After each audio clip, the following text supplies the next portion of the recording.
नमस्कार दोस्तों, आज हम बात करेंगे एक टॉपिक के बारे में जिसे कहते हैं वैश्विक भुखमरी सूचकांक 2020। ये वैश्विक भुखमरी सूचकांक इशू हो चुका है और ये सामाजिक न्याय के अंतर्गत आता है। यह सामान्य अध्ययन के पार्ट 2 में आता है और ये बच्चों से संबंधित मुद्दों में भी कवर होता है। चलिए आइए इसकी बात करते हैं। सबसे पहले चर्चा में क्यों है, क्योंकि ये वैश्विक भुखमरी सूचकांक अभी जारी किया गया 2020 का। प्रमुख मुद्दे ये है कि वैश्विक भुखमरी सूचकांक जो है भुखमरी की समीक्षा करने वाली ये वार्षिक रिपोर्ट है जो वैश्विक, क्षेत्रीय और राष्ट्रीय 3 स्तरों पर भुखमरी की स्थिति का मापन भी करती है।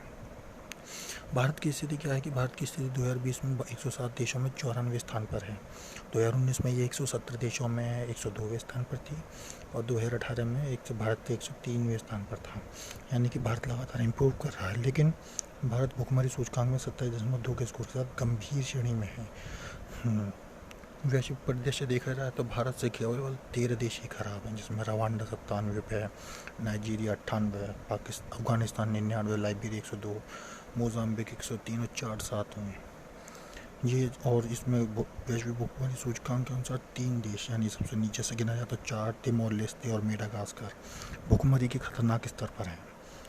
ग्लोबल हंगर इंडेक्स के अनुसार अगर देखा जाए तो दुनिया भर में भुखमरी की जो स्थिति है वो मध्यम स्तर पर है।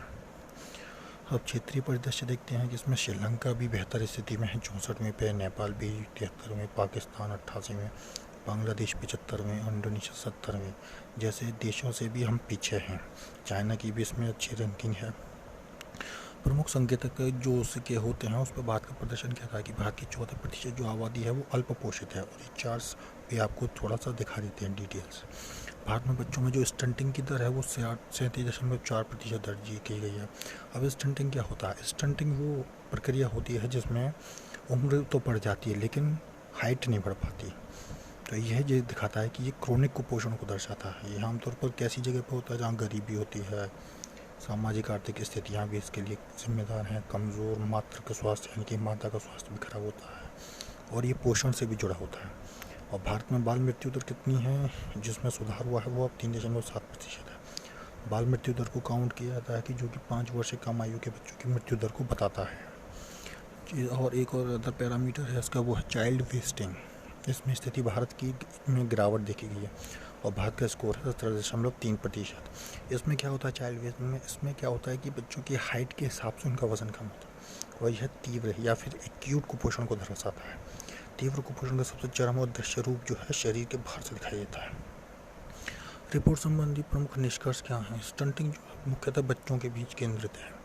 गरीबी या आहार की विविधता का अभाव होता है, माता जो होती है उनकी शिक्षा या पूर्ण नहीं हो पाती इस प्रकार से। और बहुत से देशों की स्थिति में धीरे धीरे सुधार हो रहा है, जबकि कई देशों की स्थिति बिगड़ती भी जा रही है। लेकिन ग्लोबल हंगर इंडेक्स के जो नवीनतम अनुमान हैं जो अभी आए हैं, जो 2020 में हैं, उससे पता चलता है कि 37 देश वर्ष 2030 तक भी भुखमरी को नियंत्रित करने में असफल होंगे। और भुखमरी को ख़त्म करने का जो सतत विकास लक्ष्य है जिसे कहते हैं सस्टेनेबल डेवलपमेंट गोल, वो 2 नंबर का है, जिसमें भुखमरी को 2030 तक ज़ीरो करना है, यानी 37 देश इसको प्राप्त नहीं कर पाएंगे। और कोविड-19 महामारी का प्रभाव क्या पड़ा है कि इसने वैश्विक स्तर पर भुखमरी और गरीबी को कम करने की दिशा में हुई प्रगति को प्रभावित किया है। कोविड-19 ने इस बात को और अधिक स्पष्ट कर दिया है कि हमारी जो खाद्य प्रणालियाँ हैं वो ज़ीरो हंगर स्थिति को प्राप्त करने के लिए जो है अपर्याप्त हैं, यानी कि हम ज़ीरो हंगर प्राप्त नहीं कर सकते। वैश्विक भुखमरी सूचकांक, अब इसको इशू कौन करता है? इसको एक आयरलैंड में स्थित एक एजेंसी है कंसर्न वर्ल्ड वाइड और जर्मनी का एक संगठन है वेल्ट हंगर हेल्फे। ये दो संयुक्त रूप से तैयार करते हैं। इसमें 4 घटक हैं: अल्प पोषण, चाइल्ड वेस्टिंग, चाइल्ड स्टंटिंग और बाल मृत्यु दर। इन 4 संकेतों के आधार पर 0 से 100 का स्कोर दिया जाता है, जहाँ 0 सबसे अच्छा होता है और 100 सबसे खराब। और फिर इसको स्कोर को GHI के स्कोर को निम्न से अत्यंत खतरनाक स्थिति के रूप में वर्गीकृत किया जाता है। अब GHI की गंभीरता का स्केल क्या होता है? अगर आपके यहाँ पे गरीबी या फिर भुखमरी 9.9 से कम है या उसके बराबर तो वो कम होती है, मध्यम में 10 से 19.9, गंभीर 20 से 34.9 और खतरनाक होती है 35 से 49.9 और बेहद चिंताजनक होती है जब भुखमरी 50 से ऊपर चली जाती है। अब आप इसमें चार्ट में देख पाएंगे सही तरह से कि इसमें 3 वो हैं डायमेंशंस हैं ग्लोबल हंगर इंडेक्स की child mortality, child under nutrition और इनएडिक्वेट फूड सप्लाई।